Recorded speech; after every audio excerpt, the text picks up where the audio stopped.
இப்ப நீங்க 50,000 சேலரி வாங்குறீங்க, ஆனா ரியலா உங்க கையில இருக்கிறது 30,000 தான். பேலன்ஸ் அமௌண்ட் எங்க போகுது? எங்க போகும்? எல்லாம் நம்மளோட இஎம்ஐக்கு தான் போகும். அதுவும் இல்லாம லக்ஸரி லைஃப் தான் தேடி போகுது. வீடு, car, bike, buy now pay later, இது எல்லாம் இஎம்ஐலயே போகுது. சோ அது எப்படின்னு ஒரு டேட்டாவோட பாத்துருவோமா? இந்தியாவோட ஜிடிபி வேல்யூ 331 லட்சம் கோடி. அந்த 331 லட்சம் கோடியில 42%, அதாவது 139 லட்சம் கோடி ஹோம் லோனுக்கு மட்டுமே போகுது. ஆனா சேவிங்ஸ் அண்ட் இன்வெஸ்ட்மெண்ட்ஸ்க்கு ஜிடிபி வேல்யூல இருந்து ஜஸ்ட் 5.3% மட்டும்தான், அதாவது 17 லட்சம் கோடி மட்டும்தான் சேவிங்ஸ் அண்ட் இன்வெஸ்ட்மெண்ட்ஸ்க்காக போகுது.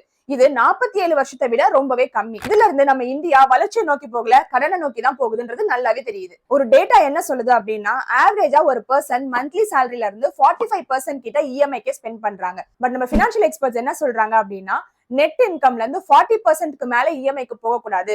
அதுக்கு மேல போச்சுன்னா அது உங்களோட லைஃப் ஸ்டைல் சேஞ்ச் கிடையாது, அது உங்களுக்கான வார்னிங் பெல்னு சொல்றாங்க.